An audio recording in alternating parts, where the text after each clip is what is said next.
If you're constantly battling tight hamstrings, and no matter how much you stretch, you don't seem to gain that length you're looking for, it could be because your hamstring is firing a split second before your glute, and then therefore is overworking. So anytime a muscle is overworking, it gets tight. Nobody likes to overwork, especially muscles in your body. All right, so the key for that is to teach the glute to fire before the hamstring. So this is just a simple little firing exercise. You can use your hand if you want to reach back and feel what's going on, or you can ask your PT or your trainer to help you out with this. So basically what you want to see is you want to lie face down, and you want to give me just a little bit of tightness through your core. Very good, so that you're not letting your back overarch during this exercise and using your paraspinals to cheat. And then without lifting your leg, all I want you to do is squeeze your glute for me. Just one side, squeeze your glute. Now, as you guys can see, take a break for a second. Her hamstring contracted before her glute. So watch my fingers get pushed up. Go ahead and contract your glute again. See, hamstring moves, then the glute kicks in, all right? And this is contributing to her hip problem. So what I would do to fix this is a little mental exercise, or a couple times a day, lie face down and focus on reaching and lengthening out from your leg. Turn your foot out just a little bit because the glute is an external rotator too. So if we rotate our leg out just a little bit, it gives it a little bit of that, helping it fire.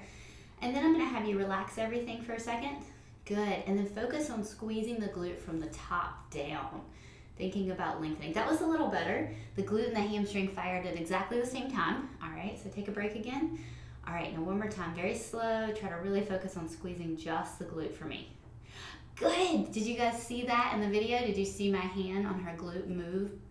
And her hamstring still hasn't really fired, which is fabulous.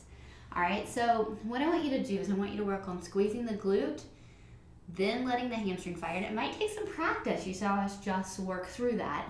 So it might take even a little more time if you don't have somebody standing over you coaching you. And then I want you to turn that into a leg lift. All right, so squeeze your glute for me. Good, that was great. That was perfect. That was glute firing, no hamstring still soft. Now keep squeezing your glute, squeeze it a little harder and lift your leg for me. And now the hamstring kicks in as an assister to lift the leg after we got, very good, after we got a fabulous glute squeeze. So if you're dealing with tight hamstrings, maybe check to see if your hamstring isn't overworking and that's causing the tightness to begin with.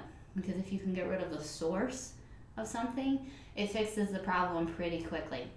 The other thing I would take a look at is core strength.